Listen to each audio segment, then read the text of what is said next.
Berbicara tentang parliamentary threshold atau ambang batas parlemen merujuk pada persentase minimum suara yang harus didapatkan partai politik dan kandidat yang mengikuti suatu pemilu untuk memperoleh kursi di parlemen.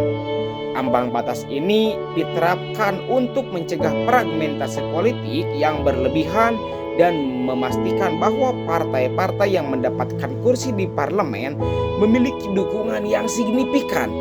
Di banyak negara, ambang batas parlementer biasanya berkisaran 3 hingga 5% dari total suara sah dalam pemilu. Dengan adanya ambang batas, partai-partai yang gagal mencapai suara yang telah ditetapkan atau persentase yang telah ditetapkan tidak layak mendapatkan kursi, sehingga dapat menciptakan pemerintahan yang stabil dan koheren. Di Indonesia, perdebatan tentang ambang batas parlementer sering muncul dari tahun ke tahun, yang dimana di Indonesia menerapkan ambang batas 4% harus diturunkan atau dihapuskan. Partai kecil ingin ambang batas lebih rendah untuk meningkatkan peluang mereka mendapatkan kursi di DPR. Menganggap ambang batas yang begitu tinggi telah menghilangkan demokrasi.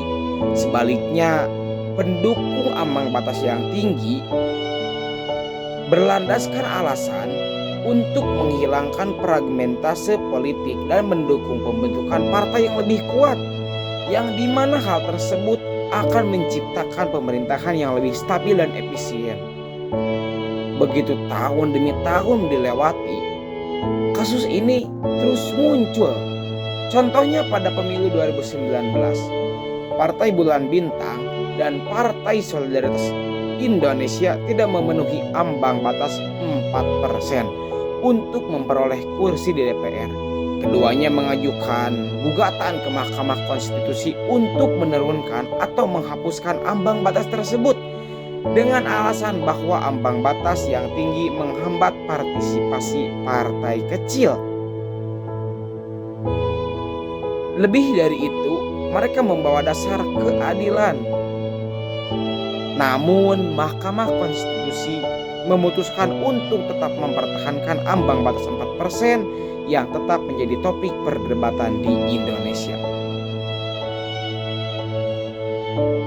Masalah ambang batas parlementer di Indonesia diatur dalam Undang-Undang Nomor 7 Tahun 2017, khususnya pasal 414 yang menetapkan ambang batas 4% untuk memperoleh kursi di DPR. PBB dan PSI menggugat ambang batas ini dengan dasar prinsip keadilan dan demokrasi dalam UUD 1945, tepatnya pada pasal 28D yang menggarisbawahi hak dipilih dan memilih. Namun Mahkamah Konstitusi pada 2020 menegaskan bahwa ambang batas 4% sah untuk mendukung stabilitas politik dan efektivitas pemerintahan. Namun ada beberapa alasan yang kurang saya setujui terkait ambang batas ini. Yang pertama, pembatasan partisipasi politik. Jadi partai politik yang masih kecil, yang belum berkembang, dengan dukungan lokal tidak dapat mencapai angka nasional, akan menghambat partisipasi politik mereka. Dua, pengabaian keadilan elektoral. Partai politik dengan suara besar di daerah tertentu tidak terwakili jika tidak memenuhi ambang batas. Hal tersebut dianggap tidak adil. Yang ketiga, mengurangi keberagaman representasi. Ambang batas yang tinggi menyebabkan partai besar mendominasi dan mengurangi keberagaman di parlemen. Begitu.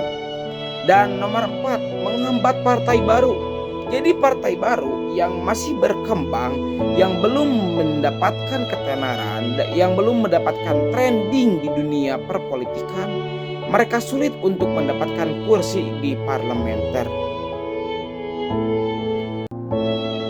Adapun solusi ambang batas ketika dihilangkan, yaitu yang pertama penurunan ambang batas. Menurunkan ambang batas menjadi 2 atau 3% agar partai kecil dengan dukungan lokal tetap terwakili. Kedua, sistem representasi proporsional, menghitung suara partai yang lebih adil untuk mengurangi ketidakadilan elektoral dan memberi kursi sesuai dukungan. 3. Penguatan sistem multipartai. Menurunkan ambang batas memperkuat sistem multipartai yang mencerminkan keberagaman pandangan politik. Yang keempat, fasilitasi partai baru. Menurunkan ambang batas memberi peluang bagi partai baru untuk berkembang dan memperkenalkan ide-ide baru. Jadi idenya tidak itu saja. 5. Meningkatkan keterwakilan dan keadilan elektoral. Penurunan ambang batas menciptakan keadilan elektoral, memastikan setiap suara dihitung. Jadi tidak percuma gitu masyarakat Indonesia untuk memilih. Solusi ini bertujuan menciptakan sistem politik yang lebih adil dan inklusif dan mencerminkan keberagaman masyarakat. Sekian dari saya, Muhammad Dasrul Alfaizin, pamit undur diri. Wassalamualaikum warahmatullahi wabarakatuh.